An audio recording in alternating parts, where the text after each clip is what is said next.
ګرانو کتونکو د کوکارۍ په ګلورین سیمه کې د پاک آرمي د طرف نه د فری میډیکل کیمپ لګولی شوی دی او دې فری میډیکل کیمپ ته ډېر زیات ناروغه خلک راغلي دي. د هغوی نه به پوښتنې کوو چې هغوی دلته کې راغلي دي، د هغوی علاجونه څنګه کېږي او مزید هغوی د پاک آرمي په حوالې سره د هغوی څه وینا ده. راځئ موږ سره. سلامت وطن تا قیامت وطن تو سلامت وطن تا قیامت وطن.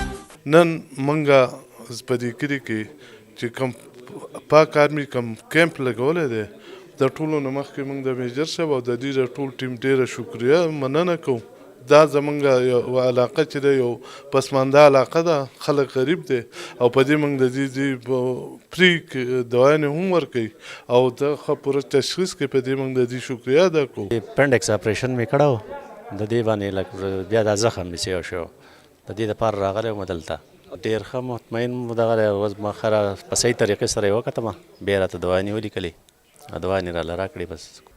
جنن حقیقت ډېر یو ښه دلته چې کوم کیمپ لګېدلی د آرمي د طرف نه، چونکې د دې علاقې د کوکارۍ د علاقې خلک زیاتر غریب دی او موږ وکتل چې په هغې کې زیاتر بوډاګان خلک وو چې هغه د دې ځای نه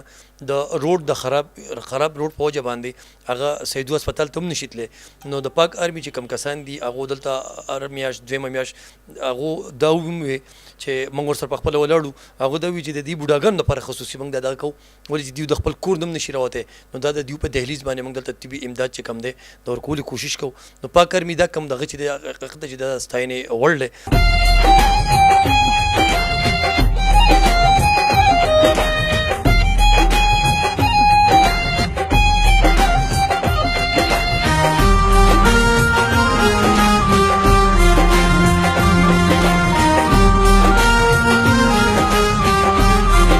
اوسه پورې چې موږ کوم او پی ډي وکړه تعداد خو ښه کافي سیوا دی، تقریبا 200 د 250 پیشنټ تقریبا دي. موږ لګیا اوس ګورو نور هم ګورو، خو کم زیاتر پیشنټ چې کوم دي پای کې ډایبیټک پیشنټ هم دي، پکې شوګر چې کوم مریضان دي، سی آی ډي پیشنټ دي، پکې د زړه چې کوم مریضان دي، هایپرټینسیو پیشنټ دي، کم چې د بلډ پریشر مریضان دي، او په دې کې استمیټک پیشنټ دي، کم چې د چست سره تعلق ساتي. چې کم موږ دلته وکتو کم چې دلته کې یا فیسلټي اویلیبل نه دي یا میډیسن نشته، نو هغه موږ سیدو لپاره ریفر کړه او د هغو ډیټا باقاعده موږ واخیسته، د هغو نیمس، هغو کوم کانټیکټ نمبر چې دی او هغه هم پوه کړو چې یاره کم ځای ته تلل پکار دي، کم متعلقه کنسرن ډپارټمنټ چې کوم دی، که سرجیکل پیشنټ هغه هم سرجیکل ته ولېږل، که سی آی ډي پیشنټ هغه یې سی آی ډي ته ریفر کړه. او دلته چې کوم کافي ښکلی انتظام شوی دی د پاک آرمي د طرفه، هر نمونه میډیسنز پکې دي، انټي بایوټکس پکې دي، په هغې کې انټي ډپریسنټس دي، پکې په هغې کې انټي هایپرټینسیو میډیسنز دي پکې، او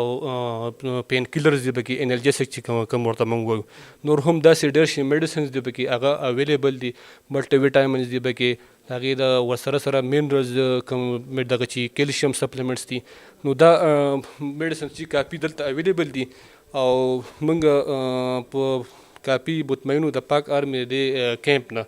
چې هغو دومره ښکلی کیمپ ارینج کړی دی او هر 3 میاشتې پس چې دا کیمپ د دې علاقې د خلکو دپاره ارینج کېږي، ځکه چې دا خلک چې کوم دی نو دا زیاتر اولډ پیشنټ دي او تللی نشي هسپتال ته، نو د هغو دپاره پاک آرمي چې یو ډېر ښکلی کیمپ ارینج کړی دی. مننه جی. ګرانو کتونکو تاسو د ډاکټر صاحب خبرې ترې واورئ چې کوم علاج د دوی سره دلته کې